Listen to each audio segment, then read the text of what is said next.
antes de abrir para as questões, eu gostaria de falar bem pouquinho, assim, um pouco, traduzir um pouco a boa sensação de coordenar essa mesa e coordenar atualmente o NEPAM, né? Eu acho que estar ao lado do Arquimedes, que foi o primeiro coordenador desse núcleo, para mim é uma honra absoluta, porque me faz pensar sobre o meu papel no momento aqui nessa instituição.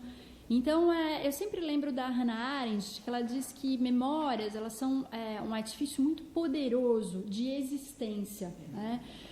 Porque são as memórias que permitem a gente lembrar, não esquecer, mas balizar o nosso futuro. É exatamente isso. Então, estar nesta mesa coordenando, para mim é uma honra e é um momento de muita reflexão. Muita reflexão sobre quais são os nossos desafios, que não são poucos, né? Eu acho que a universidade vive um momento extremamente delicado, não apenas por essa judicialização extrema, por esse momento de judicialização, mas também por um momento de crise que todos nós somos muito cientes.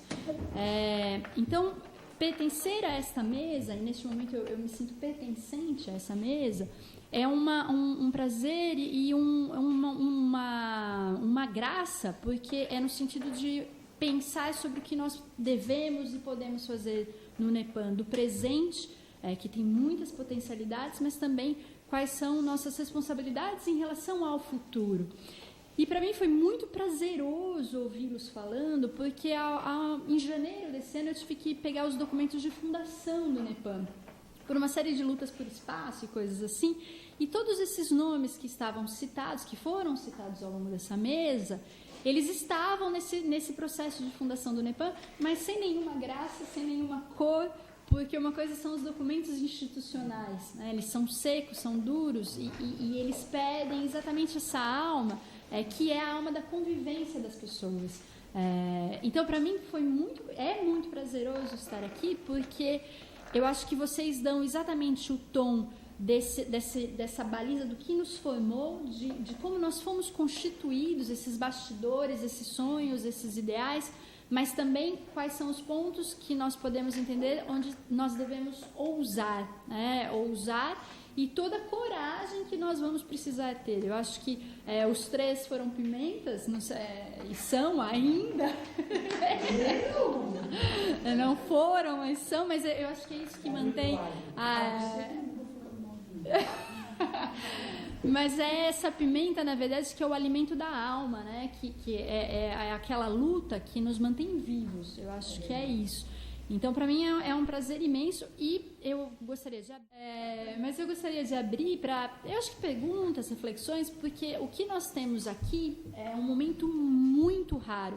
Eu fico muito contente que o Terra Mãe, representado pelo Diego, está fazendo as filmagens, porque isso é um momento de registro da nossa história institucional e tem que ser aproveitado, porque os documentos escritos, em especial os processos da universidade, não permitem que isso seja acessado, né?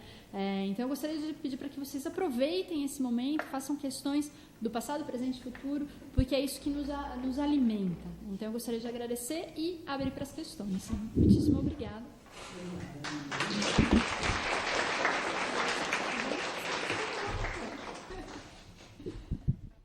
Bom dia a todos.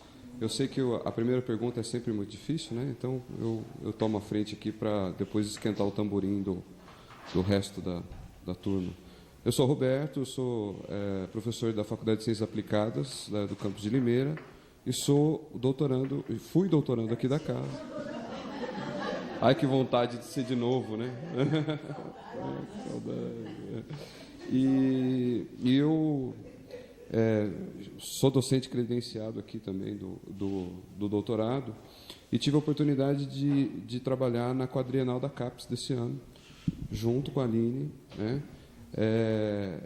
Participando do processo de continuidade de institucionalização da área ambiental junto à CAPES e junto ao cenário acadêmico brasileiro, né? Então, e é muito interessante o que eu queria falar aqui e colocar uma questão para vocês, é que é muito interessante ver como que o projeto, né, o projeto do NEPAM E o projeto curricular do doutorado em Ambiente e Sociedade reverberou em diversos programas, né, Aline? A gente via a proposta curricular, a influência que o NEPAM teve, tanto no sentido de construção de uma agenda de pesquisas e de atuação política da área, quanto no processo de estruturação curricular dos próprios programas, né? Então, a coisa das duas dimensões, do desenvolvimento de disciplinas agregadoras e, ao mesmo tempo, disciplinas que trabalhavam a questão de forma específica, né? E momentos e espaços pedagógicos de construção de articulação interdisciplinar, isso é uma coisa que hoje está muito consolidada no campo,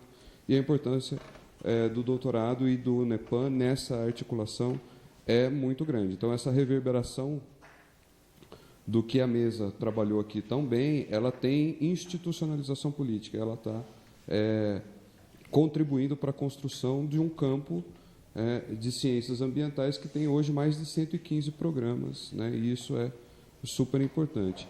Diante disso, né, e buscando, aproveitando a fala muito bonita de vocês, né, sobre os primórdios, o futuro, né?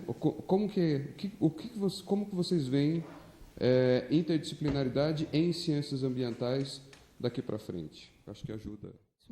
A pergunta do Roberto, acho que é absolutamente relevante e absolutamente importante, né? Eu também fiz parte dessa história da CAPES, tanto no Comitê Interdisciplinar quanto no Comitê de Ciências Ambientais.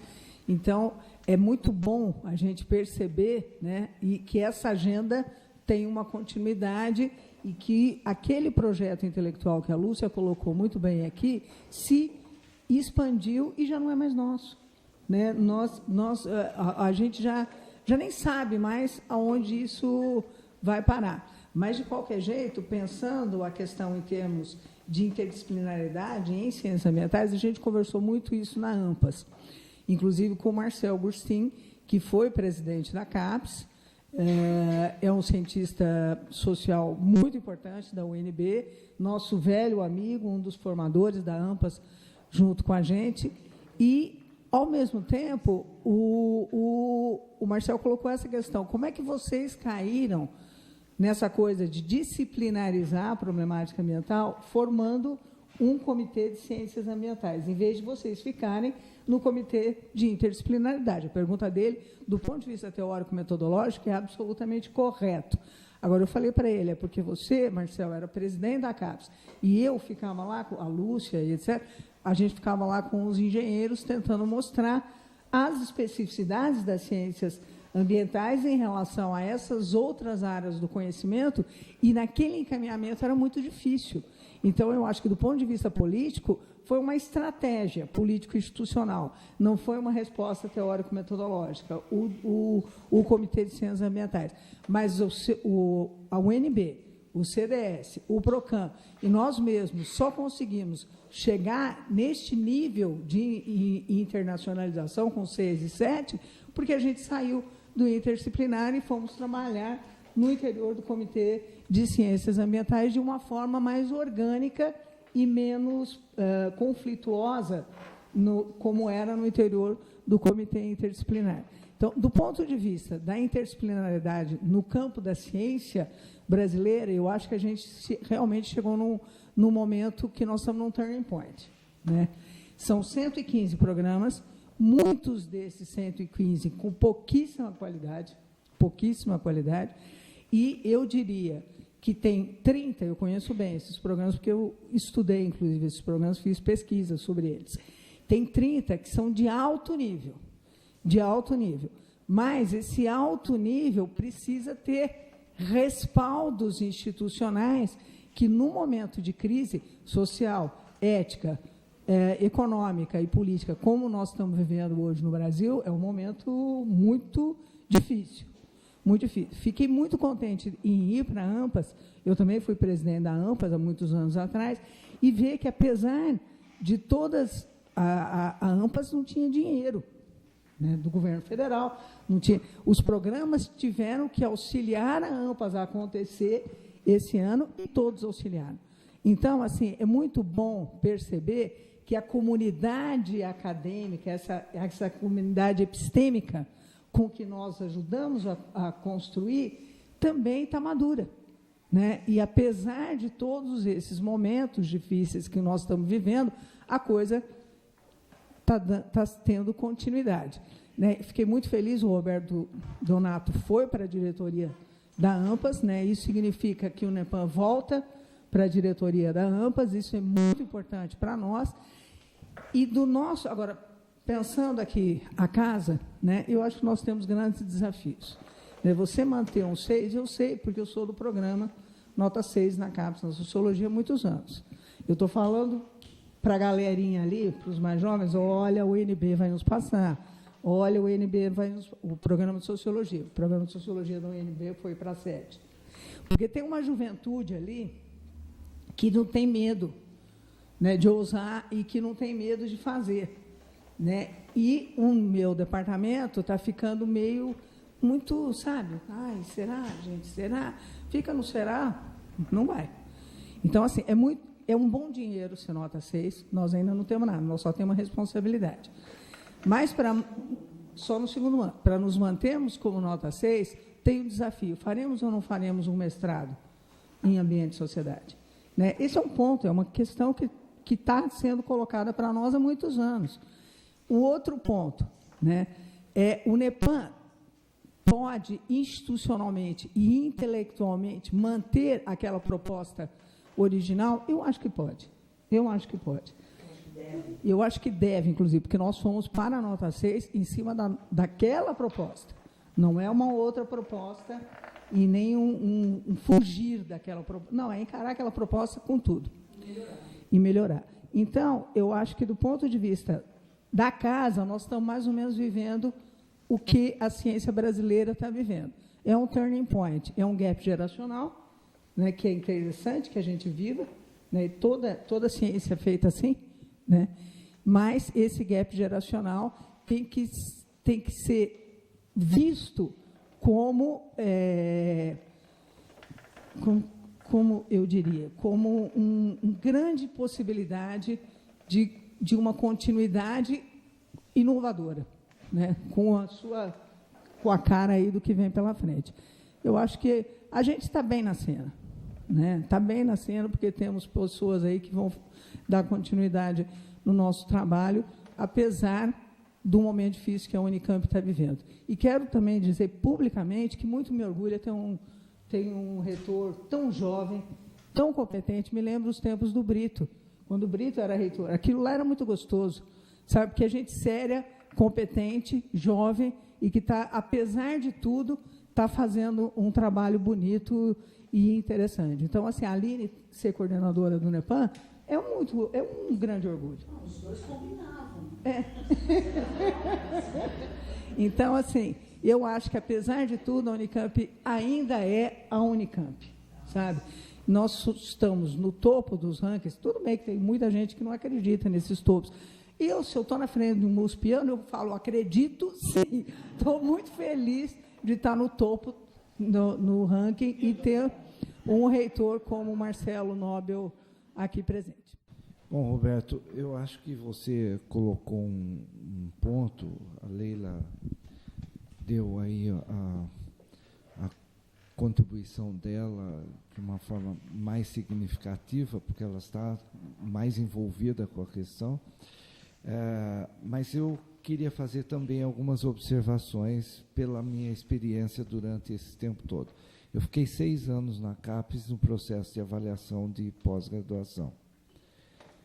3 no CNPq como coordenador da área de Ciências Sociais Aplicadas, que compreende a geografia, a demografia, a arquitetura, turismo, planejamento urbano regional. 10 anos na FAPESP, na coordenação da área de geociências. Desde que o Brito foi para lá, eu fui junto com ele e continuo até hoje na coordenação. Então, um pouco, talvez, da minha fala venha dessa experiência que eu tive, e como nós estamos falando da pós, mas vou me referir um pouquinho à CAPES. preciso tomar cuidado, às vezes, com a maneira como a gente fala, porque pode ter uma, né? Mas entenda se ficar dúvida. Eu acho que nos últimos anos a gente teve a criação a expansão da pós-graduação brasileira se deu de uma forma gigantesca, em todas as áreas do conhecimento, em todas as áreas do conhecimento. Durante esses 6 anos que eu fiquei, eu fiz visita a muitos cursos de pós-graduação. Aquela visita que a gente faz enquanto membro para avaliar, porque não basta só a avaliação do relatório, você vai ao local para conhecer, para ver a presencial. Né? Eu cheguei à seguinte conclusão, para ser rápido. Havia uma política importante de expansão, mas das minhas visitas eu comecei a me preocupar muito com a qualidade desses cursos. A expansão aconteceu em todo o território brasileiro, mas a qualidade não acompanhou.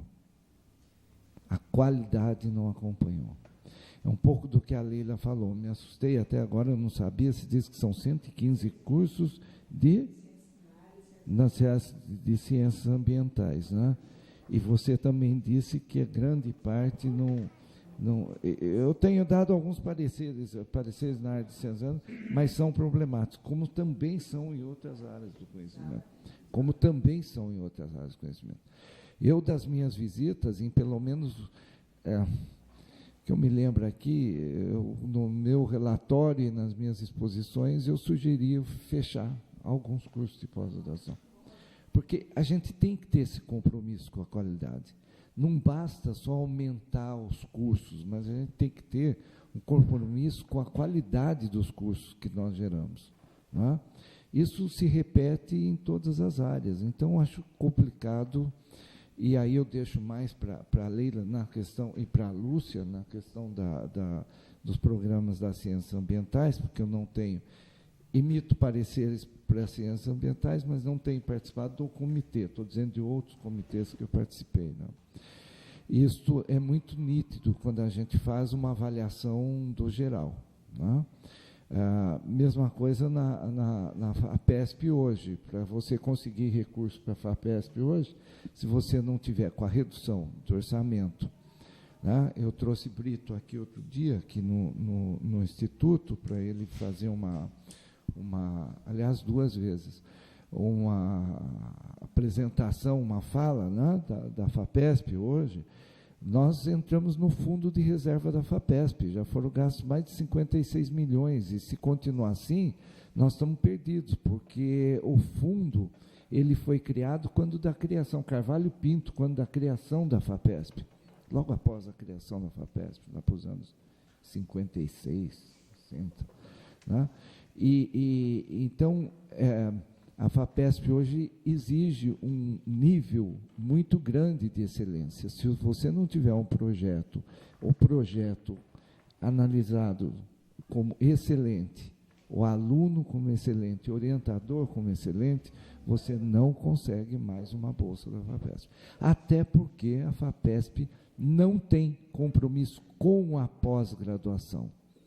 A FAPESP é um órgão de pesquisa do Estado de São Paulo. Ela não dá bolsas. O Brito deixa isso sempre muito claro. Se quiser bolsa de pós-graduação, é com a CAPES. O que a FAPESP dá, analisa o teu projeto, que está vinculado a uma pós-graduação, obviamente, mas é a análise do projeto. Né? Então, o que me preocupa muito hoje é com a qualidade dos cursos que a gente conseguiu. Nós temos aqui um outro exemplo, criamos o curso, né, por isso que eu me afastei um pouco aqui. Eu fui homenageado a semana passada no EG pela criação do curso de pós-graduação na Geografia, que fez 15 anos, completou 15 anos, e também é nota 6. A gente começou com um mestrado e um doutorado direto, com uma proposta que eu fiz, tivemos aprovação com nota 4, alguns anos atrás passamos para 5 e agora para 6 com 15 anos. Né? Então, mas é um grupo que trabalha muito, isso que Leila estava falando, e Lúcia, são pessoas muito jovens e que têm vontade e estão, né, num trabalho bastante intenso. Então, o que me preocupa muito hoje é com a qualidade, e isso passa também na questão das ciências ambientais e na interdisciplinaridade, né? Porque não adianta a gente falar esse curso interdisciplinar, não sei o quê, se ele não tiver a qualidade desejável para que você possa concorrer. A outra, a gente precisa inovar, viu? A palavra hoje é inovação, né? E eu quero deixar uma coisa aqui. Eu aprendi que a gente tem um desenvolvimento técnico. Esse é por causa desse meu perfil, né? Das engenharias de passagem. A gente tem um desenvolvimento tecnológico muito, muito intenso hoje, e a gente não pode abrir mão do conhecimento disso e ver de que forma nós podemos utilizá-los nas temáticas que a gente está trabalhando, né? Eu jamais ia imaginar na minha vida que eu ia trabalhar com luminescência óptica em grãos de areia para entender quais são as pulsações climáticas que eu tenho no Holoceno a cada 400, 500 anos, e depois tentar relacionar com as cidades localizadas no litoral, né?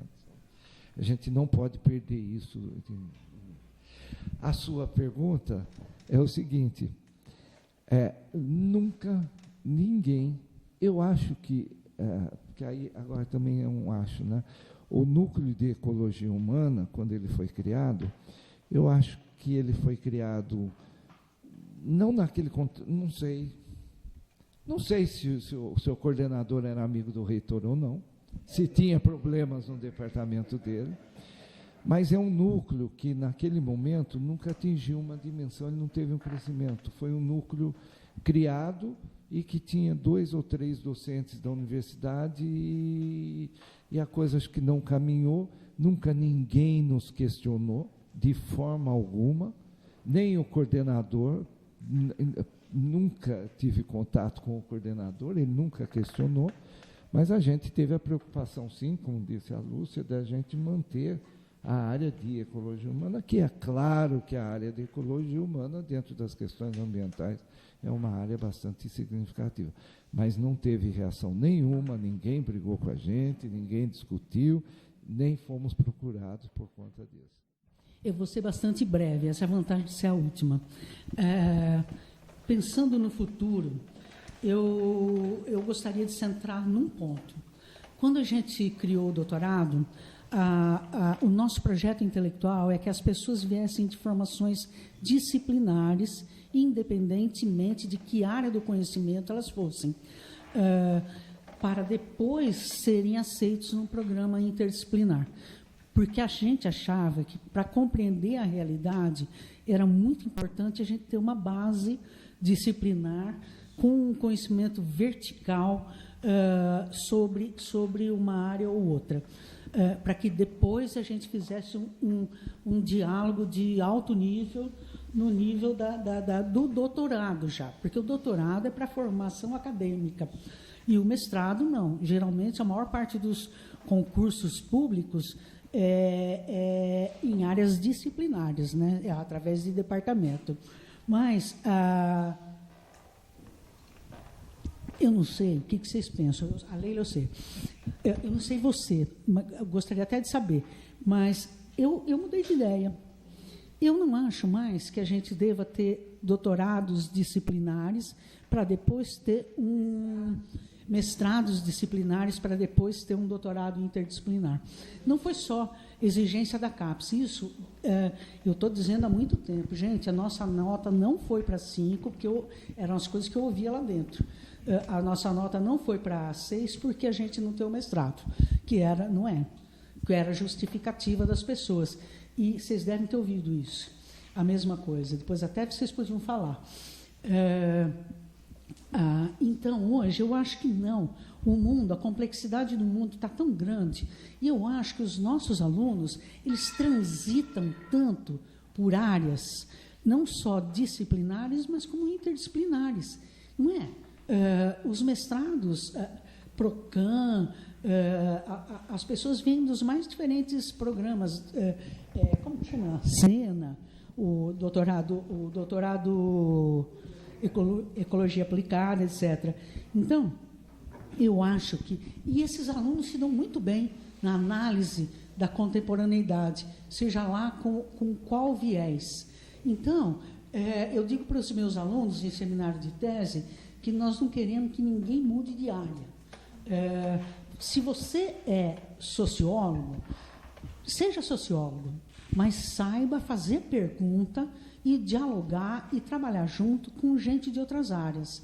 Não, se você é biólogo, não tenta ser sociólogo, dizer se aquele grupo social tem características socioculturais assim ou assado, e pergunte para um cientista social. Da mesma forma como falar que a floresta é íntegra, mas não sabe nem a diferença entre bioma e ecossistema, também é um pouco de cara de pau, né? Então, eu acho que hoje, é possível que a gente tenha uma formação na graduação. O mestrado, ele já nem é mais um título, é uma transição para o doutorado. É como no meu tempo que tinha bolsa de aperfeiçoamento. Eu tive bolsa de aperfeiçoamento, acho que 4 anos. É verdade. Hoje não. Hoje não. As coisas estão diferentes e não é, Arquimedes, em todas as áreas. O mestrado não é mais para formação, ele é só para continuidade e melhoria do seu programa de graduação. Eu acho que posso só falar? Pode? Eu acho que é isso, mas eu acho que você tem razão, concordo com você, mas tem que haver uma mudança na universidade. Em que sentido? Quando você vai fazer um concurso para docente, você é pontuado em função dos títulos que você tem. Por isso que eu estou dizendo, que tem uma mudança na universidade. Enquanto se der esses valores para os títulos, se você tiver só o doutorado e não tiver o mestrado, você pode, não estou dizendo, pode ser prejudicado numa contratação. Entendeu? Acho que é isso. Eu acho que o título tem que ter. E eu mudei de ideia porque eu hoje acho que o mestrado pode ser interdisciplinar. Deve haver mestrado e ele pode ser interdisciplinar. Por quê? Nós temos alunos aqui que fizeram concurso em departamentos. Eu tive uma orientanda que fez concurso no Departamento de Antropologia da Universidade Federal de Minas Gerais. E passou. Passou por quê? Porque eles queriam uma antropóloga, mas eles queriam alguém com uma formação interdisciplinar por conta de um curso novo que eles estavam abrindo. Então, há mercado, há demanda. Eu acho que nosso futuro, Célia, nós já conversamos, eu também sei um pouco o que você pensa, é fazer um mestrado, é arregaçar a manga e fazer um mestrado em ambiente e sociedade. Não, e isso, no começo da minha fala eu disse isso, a CAPES nos exige, e antes eu era contra, mas agora não sou mais, e eu tenho, se a gente fizer uma enquete operária aqui, você vai ver que a maior parte é a favor do mestrado, mesmo que seja para ter mais trabalho, ganhando menos, porque eu também atingi o teto, então também estou ganhando menos. A gente tem demandas de engenheiros, de arquitetos, enfim. E eu vi um rapaz brilhante conversar comigo há um mês atrás, e ele tem toda uma trajetória na interdisciplinaridade. Agora, ele é engenheiro. Eu vou fazer o menino fazer um mestrado em sociologia? É impossível. É impossível. É impossível. Então, assim, ou a gente devolve esta demanda para a sociedade, ou a gente vai ficar com problemas aí de formação.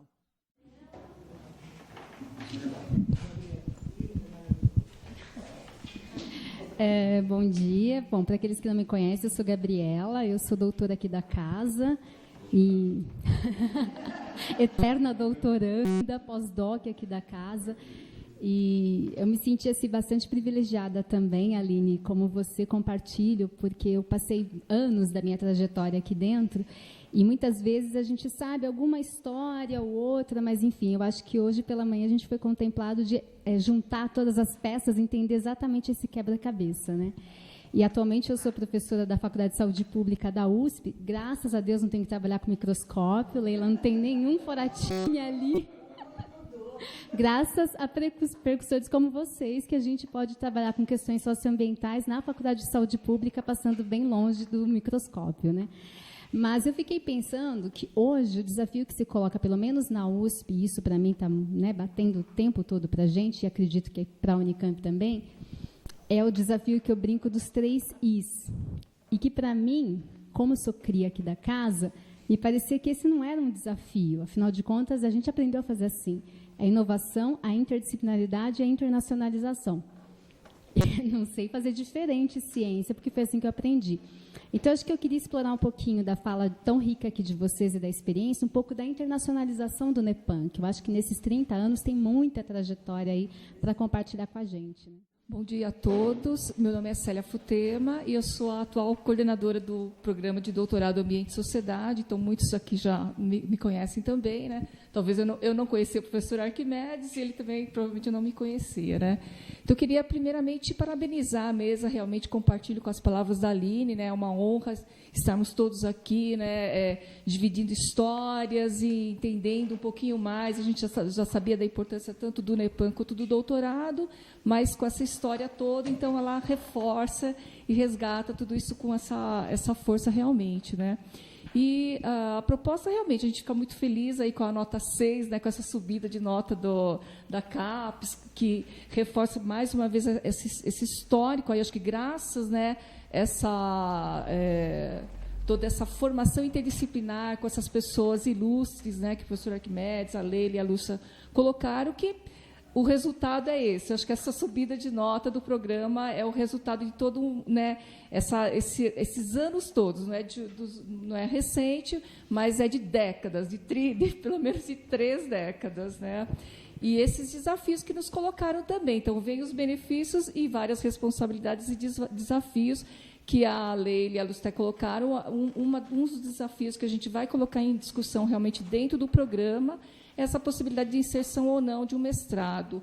Há essa vantagem, ponderar entre vantagens e desvantagens, que eu acho que isso é importante agora nesse próximo passo, né? E vários outros desafios também que a gente vai enfrentar, né? E sempre compartilhando isso com todo o corpo de docentes e o corpo também de discentes, os pós-doutorandos também são importantíssimos aí nessa discussão. Então, acho que seria mais essa palavra, e à tarde a gente vai dar continuidade com os doutores da casa, eu também vou falar um pouquinho mais.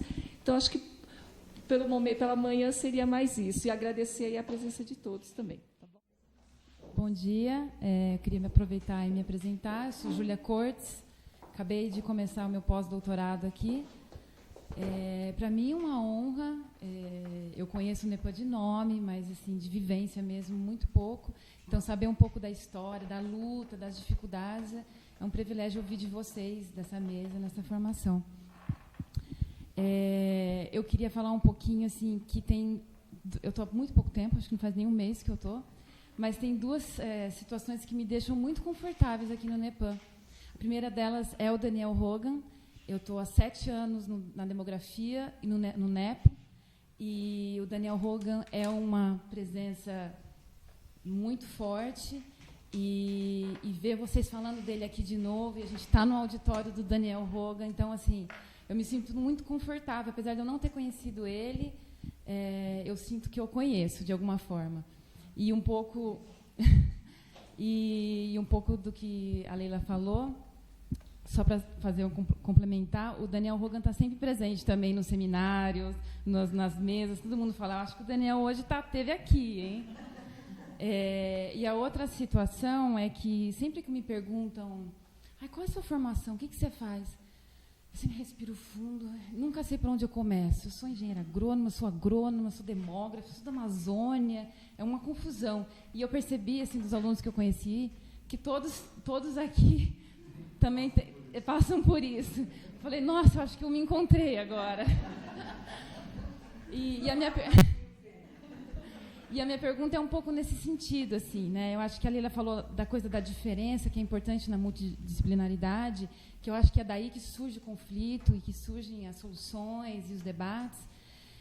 Mas eu ainda sinto, posso estar errada, e é um pouco isso que eu queria ouvir de vocês, eu ainda sinto que existem algumas disciplinas que estão mais aptas, eu não sei se estão mais aptas, se elas têm mais facilidade ou mais vontade mesmo de praticar essa multidisciplinaridade.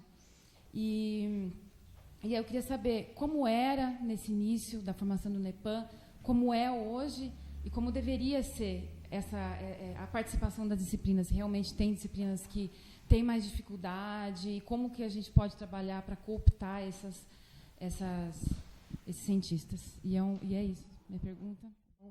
Eu vou tentar responder a questão da internacionalização, que eu acho que é uma big de uma questão, e a questão muito interessante que Júlia colocou, que é a questão quais são as disciplinas mais ou menos abertas à questão da interdisciplinariedade. No que diz respeito à internacionalização, é impressionante. Eu acho que o NEPAM é internacionalizado desde o seu início. Sempre foi. Sempre foi. Não só porque a questão ambiental ela é planetária, então, assim, é por isso. Né? Então, assim, a gente sempre teve, aqui nesta casa, e quando não era aqui fisicamente, mas era aqui fisicamente, pessoas do mundo inteiro. Do mundo, sempre tivemos isso. Né? E como nós fomos para o mundo inteiro.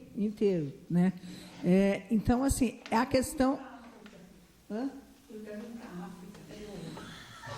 Ela está com inveja agora, porque acabou de ser aprovado o nosso projeto FAPESP, que está para além da China e do Brasil. Estamos agora em Moçambique. A Lúcia falou que é ela que vai.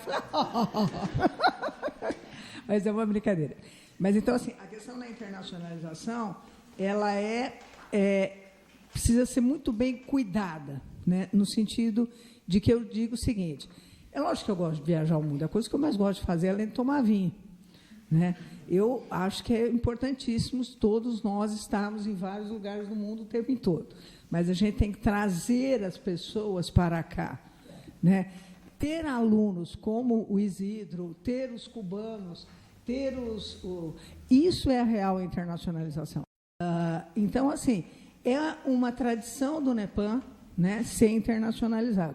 Agora, vamos cuidar bem dessa internacionalização, porque é aí que bate a nossa nota. Né? Não posso colonialismo nem pensar. Quanto à questão da Júlia, Júlia, é uma questão epistemológica que você perguntou. Né? Quais são as disciplinas mais ou menos propícias à problemática ambiental? Se você faz uma sociologia da ciência em relação à questão da interdisciplinaridade, as ciências sociais, e particularmente a sociologia, ela entrou muito tardiamente nessa perspectiva. É a própria evolução das ciências sociais que tem a ver com o Durkheim, quando cunhou, né, dizendo, olha, nós temos que nos separar da biologia. Se a gente não se separa da biologia, a gente não vai ser uma ciência.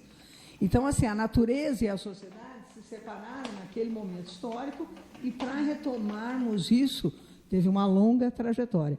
Agora, como sempre, né, a ciência sai correndo atrás do prejuízo do que a sociedade está fazendo.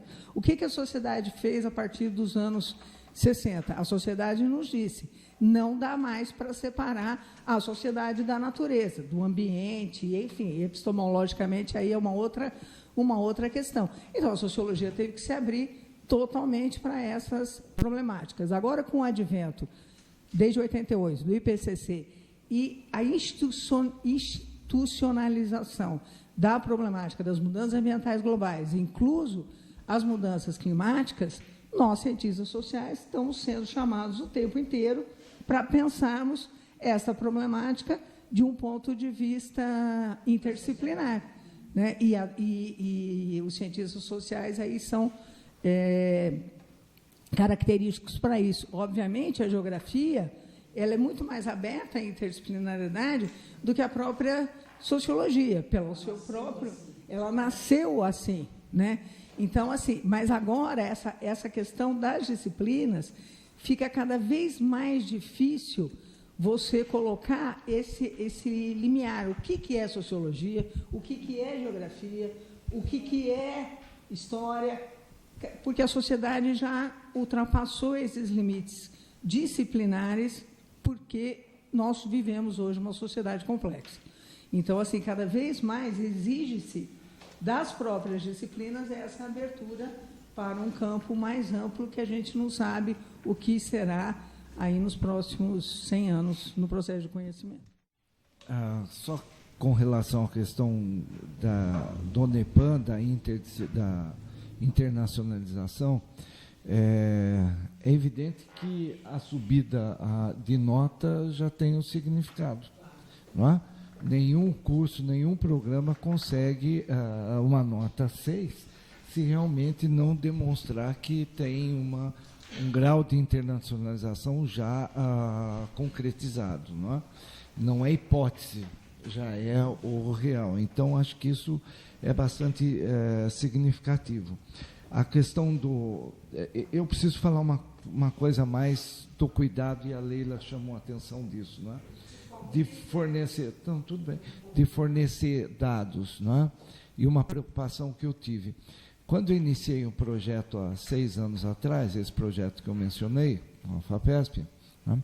Eu consultei, fui até a Dinamarca, no laboratório e na Escócia, para o laboratório que faz, porque no Brasil não se fazia essa luminescência oticamente estimulada, não é? E eu recebi como resposta, e tenho documentado, e abri um processo na FAPESP, de que eu poderia mandar os dados, as amostras, e eles fariam a análise, mas queriam coautoria dos artigos. E eu disse que isso era imoral, antiético, não sei o quê. Abri um processo na FAPESP, e a FAPESP conseguiu autorizar um único laboratório, que é credenciado já hoje, de um pessoal da engenharia de materiais, os físicos da USP, etc., para que pudesse ser feito aqui no Brasil.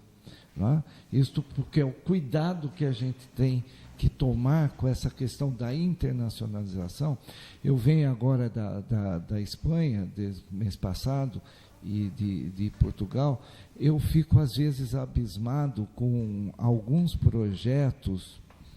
Isso não sei se acontece aqui, não tenho a menor ideia. Mas eu sou contra, então vou dizer, que eu vejo algumas publicações, e para se conseguir essa tal de internacionalização da forma como está, que é importante, mas da forma que está sendo colocada, passou pela minha mão já trabalhos com 18 autores, coautores, entendeu? Eu acho que isso é uma forma não positiva de querer demonstrar uma internacionalização. Isso é a constituição de grupos, né, de guetos, né, que se pretendem afirmar como internacional, mas que, na verdade, não passa de um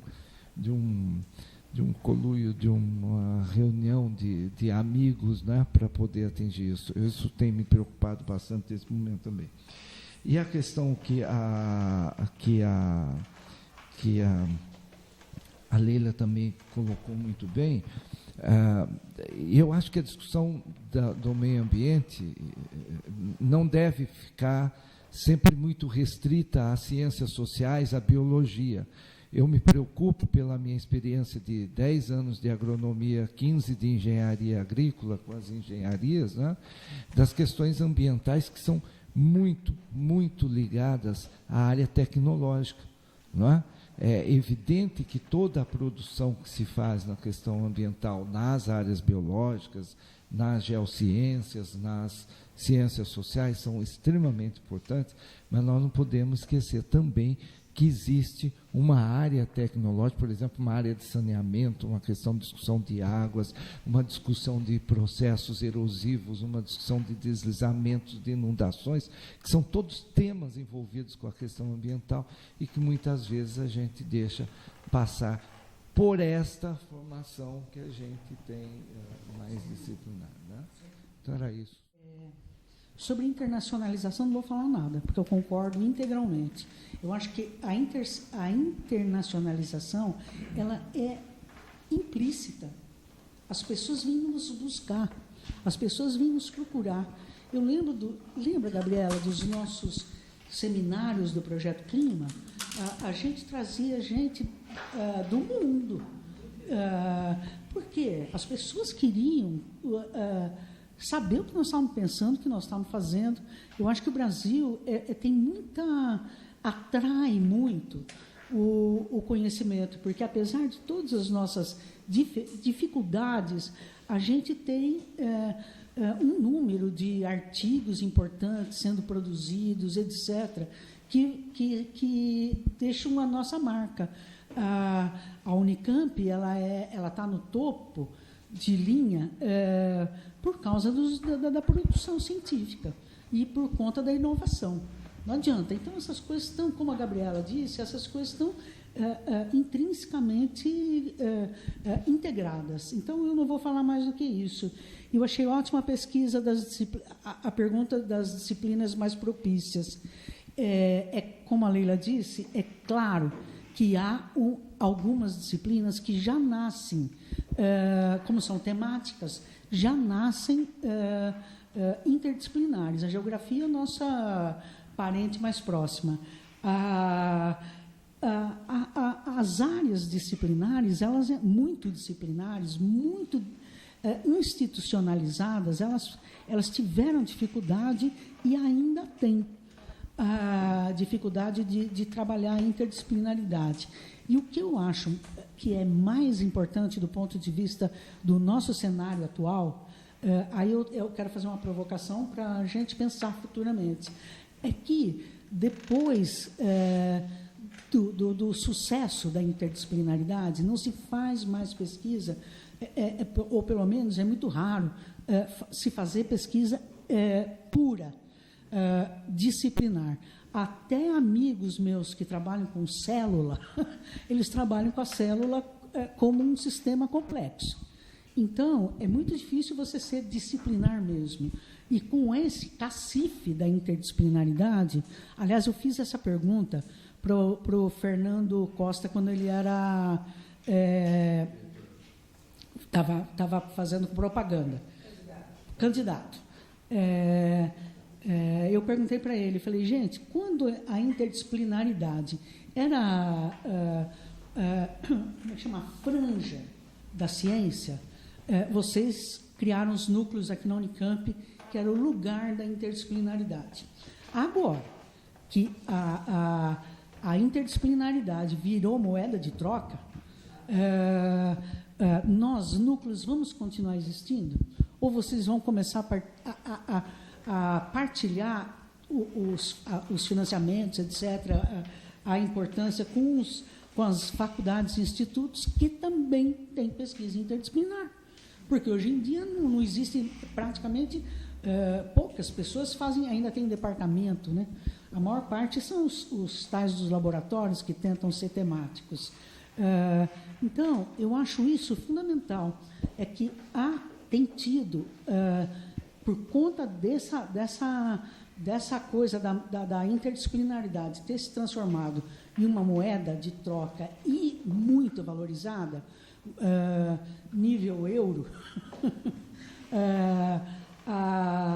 eu acho que está havendo um movimento de resistência muito forte das faculdades e institutos que têm uma perspectiva e têm possibilidade de ter uma perspectiva departamental. Eu vejo isso ao invés dos laboratórios. Eu vejo isso na ciência social, no IFCH como um todo, com a criação dos programas que são disciplinares. Eu vejo isso na própria biologia, as pessoas voltando a investir em pesquisa interdisciplinar. Gostaria de saber como é que é aí o Geociências, porque vocês são interdisciplinares de nascença. Mas eu acho que a gente tem que ficar atenta, porque eu estou vendo um movimento muito sério de disciplinarização como resistência a essa expansão da pesquisa interdisciplinar. Que é rápido, gostou, que eu ouvi com atenção o que a Lúcia falou, e me lembrei de uma coisa, né? Talvez por isso que as ciências médicas, a medicina está voltando a dar importância ao clínico geral, né? Perdendo aquela coisa do particular, da ortopedia, disso, daquilo, e voltando, e eles estão preocupados com isso e estão discutindo isso. Muitíssimo obrigada. Bom, eu gostaria de encerrar essa primeira parte, porque, lembrando, nós temos as duas, a mesa com os doutores da casa e a mesa 3, que são os parceiros. Então, a gente tem ainda um dia de comemorações. Eu gostaria de encerrar essa primeira parte fazendo um convite para...